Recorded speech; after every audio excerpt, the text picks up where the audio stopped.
जिथे मंगळाची दृष्टी पडते तिथे शांततेला आव्हान आणि परिवर्तनाला सुरुवात होते. मंगळाच्या दृष्टीच्या प्रभावातून ऊर्जा, संघर्ष आणि साहसाची दिशाच ठरत असते. हे परिणाम गोंधळ निर्माण करू शकतात, पण योग्य नियंत्रणात त्यांना घेतल्यास तेच परिणाम विजयाचे शस्त्रही बनू शकतात. मंगळ केतू हे दोन्हीही ग्रह तीव्र आहेत, अंतर्मुख आणि अप्रत्याशित वळण घेणारे ग्रह आहेत आणि त्यांचा संयोग तुमच्याच राशीत म्हणजे सिंह राशीत झालेला आहे. त्यामुळे इथे स्वतःच्या कर्तृत्वावर भर देणारा कालखंड सुरू होत आहे, पण त्यात धैर्य आणि संयमाची कसोटी आहे. मग ह्या ज्योतिषीय भाकितामध्ये आपण नोकरीच्या ठिकाणी किंवा व्यवसायाच्या ठिकाणी सकारात्मक आणि सावधतेच्या पैलूंची चर्चा करूया. सर्वप्रथम सकारात्मक पैलू काय आहेत? नेतृत्व गुण चकाकतील. तुम्हाला नवीन जबाबदाऱ्या दिल्या जाऊ शकतात. विशेषतः जर तुम्ही टीममध्ये एखादं काम करण्यासाठी आघाडीवर असाल तर संघर्षातून संधीही मिळू शकते. एखाद्या अडचणीच्या प्रोजेक्टमध्ये यश मिळाल्यास वरिष्ठांचा विशेष विश्वास तुमच्यावर बसू शकतो. तुमचे निर्णय आणि तुमची दिशा हे मंगळ ठरवेल, कारण की मंगळ अग्नितत्वाचा आहे आणि तो अग्नितत्वाच्या सिंह राशीमध्ये आलेला आहे. त्यामुळे तो तुम्हाला पुढे जाण्याचा संधीपूर्ण काळ निर्माण करून देईल. पण सावधतेचे काही पैलू आहेत. केतूमुळे कामाची दिशा कधीकधी स्पष्ट वाटत नाही.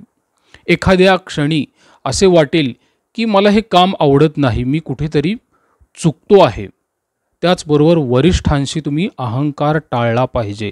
मीच बरोबर हा भाव तुमचं नुकसान करू शकतो. अननोटिस्ड एफर्टची भावना असते कधीकधी. म्हणजे केतूमुळे काय होतं, कधीकधी केलेले कामसुद्धा रेकग्नाइज न होण्याची शक्यता असते.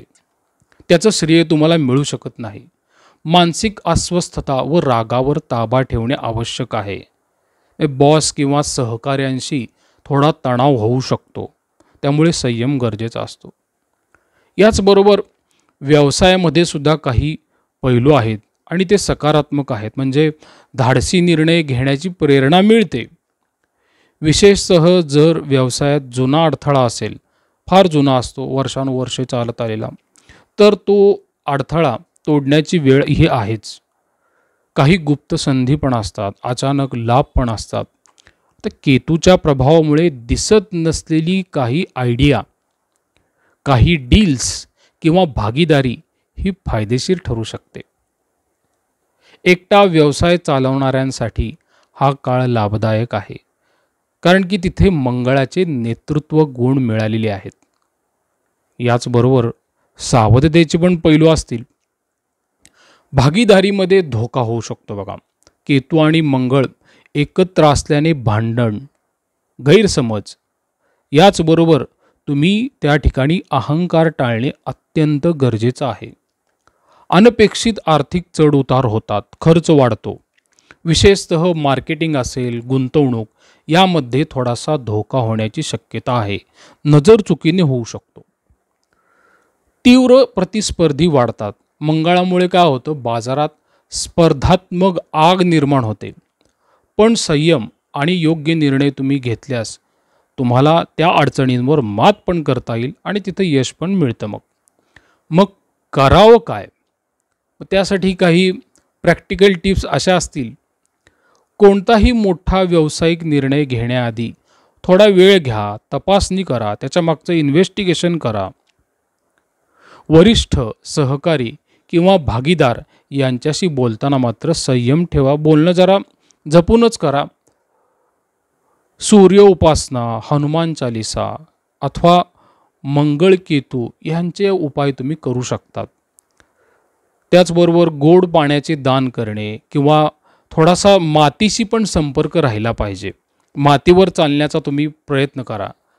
घरातील मोठ्यांचा सल्ला घ्या, त्याच्यामध्ये त्यांच्या अनुभवाला थोडा मान द्या. स्वतःलाच कळतं असं कधी समजू नये. मंगळाच्या ह्याचबरोबर दृष्टी पण असतात मित्रांनो. 4, 7 आणि 8 ह्या दृष्टी असतात. आता तुमच्या राशीतूनच मंगळाचं गोचर होत आहे ना, त्यामुळे काय होतं, थोडंसं वागण्यामध्ये अग्रेसिव्हनेस वाढलेला असतो, चंचलता असते आणि मनामध्ये एक असा ज्वालामुखी असतो, राग असतो, तो सप्रेस्ड अँगर असतो, दाबून ठेवलेला राग असतो. मग तो कधीही बाहेर येऊ शकतो. तर योग्य ठिकाणीच तो राग बाहेर काढा, व्यावहारिक जीवनात काढू नये, नाहीतर त्याच्यामुळे आर्थिक नुकसान होईल. मग आता याचा सकारात्मक पैलू आपण सुरुवातीला बघूया. मग याच्यामध्ये काय होतं, घरासाठी काही रिनोव्हेशन्स होतात, इंटेरियर वर्क ह्यासाठी काही ना काहीतरी लोकांच्या आवडी असतात, ते करत राहतात. प्रॉपर्टीशी संबंधित कागदपत्रांमध्ये सकारात्मक हालचाल होताना दिसते बघा. मातेसोबत संबंध सुधारण्यासाठी मात्र तुमची प्रयत्नशील वृत्ती राहील. आता सावधता कशामध्ये हवी, घरगुती वाद नको आहेत. म्हणजे विशेषतः तुमच्या पत्नीसोबत मतभेद होऊ शकतात आणि तेच तुम्हाला टाळायचं आहे. मग त्यामुळे काय होतं, घरामध्ये दडपण किंवा चिडचिडीचा एक माहोल निर्माण होऊ शकतो. गाडी वाहनासंबंधी अपघात किंवा नुकसान होण्याची शक्यता आहे. त्यामुळे वाहन जपून चालवणं गरजेचंच आहे, कारण की मंगळाची दृष्टी सक्रिय झालेली आहे. मग ह्याचा अजून एक सकारात्मक पैलू काय असेल, कारण मंगळाची 7वी दृष्टी पण आहे ना सप्तम स्थानावर. विवाह किंवा संबंधांमध्ये नवीन ऊर्जा व निश्चय येतो. गैरसमज जुने असतात ना, ते निघून जातात, पण नवीन गैरसमज तयार होतात इथं. व्यापार भागीदारीसाठी पुढाकार तुम्हाला घेता येईल बघा. इनिशिएटिव्ह आणि करेज तुमचं वाढत जातं. समाजात प्रतिष्ठा आणि नेतृत्वाची भावना निर्माण होते. तुमच्या बिझनेस सर्कलमध्ये पण तुमच्याकडे एक चांगलं नेतृत्व म्हणून पाहिलं जाईल. एक कुठंतरी अशी छुपी तुमची इमेज तयार होत जाते. व्यवसायातील जे काही भागीदार असतात ना, त्यांच्याशी दुसऱ्या क्रमांकाचा संवाद किंवा गैरसमज यामध्ये निर्माण होऊ शकतात. तिथं मात्र थोडी तुम्ही काळजी घेतली पाहिजे. याचबरोबर तुम्ही काय काळजी घ्यावी, की कोर्ट कचेरी किंवा कायदेशीर वाद टाळलेलेच योग्य राहतील. आता मंगळाची 8वी दृष्टी पण आहे मित्रांनो, आणि ती 8म स्थानावर आलेली आहे. म्हणजे गुप्त गोष्टी, आकस्मिक घटना किंवा मनोबल यांच्यावरती परिणाम करते. मग याचा सकारात्मक पैलू काय आहे, गुप्त ज्ञान, संशोधन किंवा गुप्त योजना यामध्ये तुमची प्रगती मिळते. काही जणांना एक हिडन सर्कल सापडतं, काही जणांना समस्येचं मूळ सापडतं किंवा काही जणांना गुप्त शत्रू पण कळतात. जिथे इतर घाबरतात ना, तिथे तुम्ही पुढे जाण्याची क्षमता ठेवताल. हा त्याचा सकारात्मक पैलू आहे. दुःखांवरती मात करण्याची क्षमता हा मंगळ वाढवून देईल बघा. सावधता काय हवी मग, अपघात, शस्त्रक्रिया किंवा आरोग्यदृष्ट्या अचानक त्रास, विशेषतः पोट किंवा रक्तदाब ह्याच्याशी संबंधित असू शकतात. त्यामुळे योग्य वेळी वैद्यकीय चिकित्सा करा. वाहन जपून चालवा, तर हे मी सुरुवातीला सांगितलेलं आहे. मानसिकदृष्ट्या बेचैनी, शंका किंवा संशय वाढण्याची शक्यता आहे.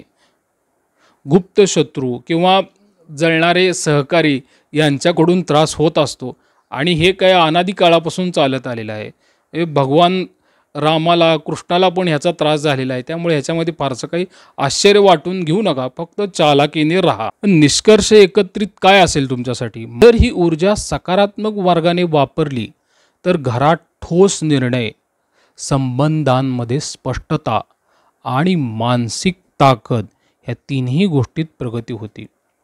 पण जर चिडचिड, आक्रमकपणा किंवा अहंकार आला तर ह्याच मंगळाच्या दृष्ट्या संघर्षही निर्माण करू शकतात. त्यामुळे मित्रांनो, आजच्या व्हिडिओमध्ये मी सिंह राशीसाठी सकारात्मक आणि सावधता हे दोन्ही पैलू तुम्हाला सांगितलेले आहेत.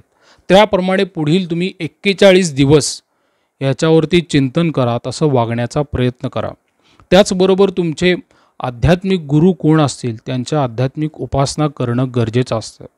मी नेहमी एकच गोष्ट माझ्या प्रत्येक व्हिडिओमध्ये सांगतो, कोणतीही उपासना, पूजा किंवा विधी ह्या चमत्कारासाठी नसतात. उपासना ही तुमचं अंतर्मनातील बळ वाढवण्यासाठी असते. त्यातून तुम्हाला पुढील निर्णय घेण्यासाठी एक आध्यात्मिक बळ मिळत असते, एक दिशा मिळत असते आणि भविष्यात तुम्हाला सदसद विवेक बुद्धी सुचते. त्यामुळे जास्तीत जास्त मंगळ केतू ह्या युतीचा तुम्ही फायदा करून घेण्याचा प्रयत्न करा. प्रसाद कुलकर्णी, पंढरपूर. श्रीराम.